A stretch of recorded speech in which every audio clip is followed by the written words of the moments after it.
If you've ever seen photos like these where the image has been exposed over the sprocket holes, then it's most likely been done by adapting 35mm film onto a medium format camera, and today I'm going to show you exactly how to do that.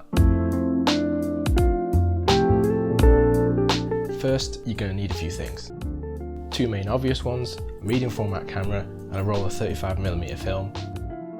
But the important things are a changing bag or a darkroom, and most importantly, a set of 3D printed 35 to 120 adapters. Now, as you'd expect, these allow you to adapt your 35mm film into your medium format camera. They work by slotting into the top and bottom of your film canister, essentially turning it into a large medium format spool.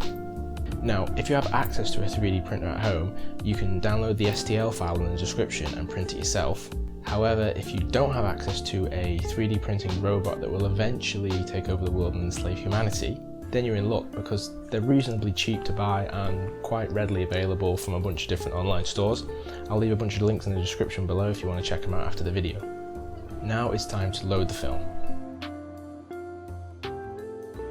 Open up the back of your camera and transfer the take-up spool to the usual position if you haven't already. Then you're going to take your film of choice. Here I have a roll of 2005 expired Jessop's colour film. Now you're going to place the top and bottom adapters in the correct sides. The great thing about this is that it's very noticeable if you've put them on the wrong way, as they will either stick out or fall off straight away. It will probably feel right at first to load it in with the curve of the film running over the top and around. However, it's in fact the other way. You need to make sure you have the matte side of the film facing the lens, otherwise things might come out a bit red. Bring the film around and into the take-up spool. You want to try and keep things as centered as possible here for the best results.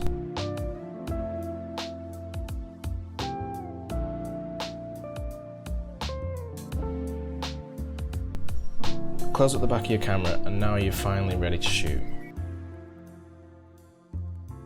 But a couple of things to take note before you start taking all your award-winning shots for those 2 upvotes on Reddit. You're going to get a varying number of frames, between 9 and 12 shots depending on the roll that you use, with a 36 exposure roll getting closer to 12 shots and a 24 exposure roll getting closer to 9. Another thing is that the final frame is going to be different than what you see in the normal camera's viewfinder and frame lines, which again is all part of the fun, but just make sure to take this into account when you're composing your shots.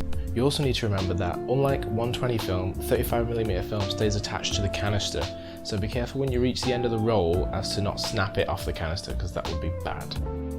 But wait, how do I safely open up the back without exposing the film?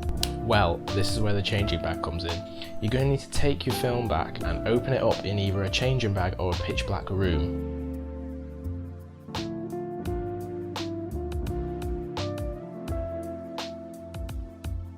And then what I like to do is use one of the attached adapters to wind the film back into the canister.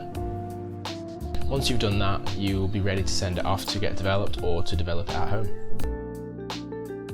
Now it's time to put these freshly printed bad boys to the test.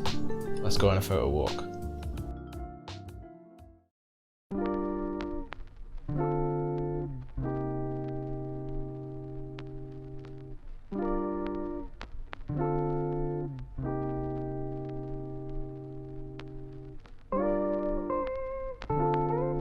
I spent a lot of time thinking, and I've come to realize that I'm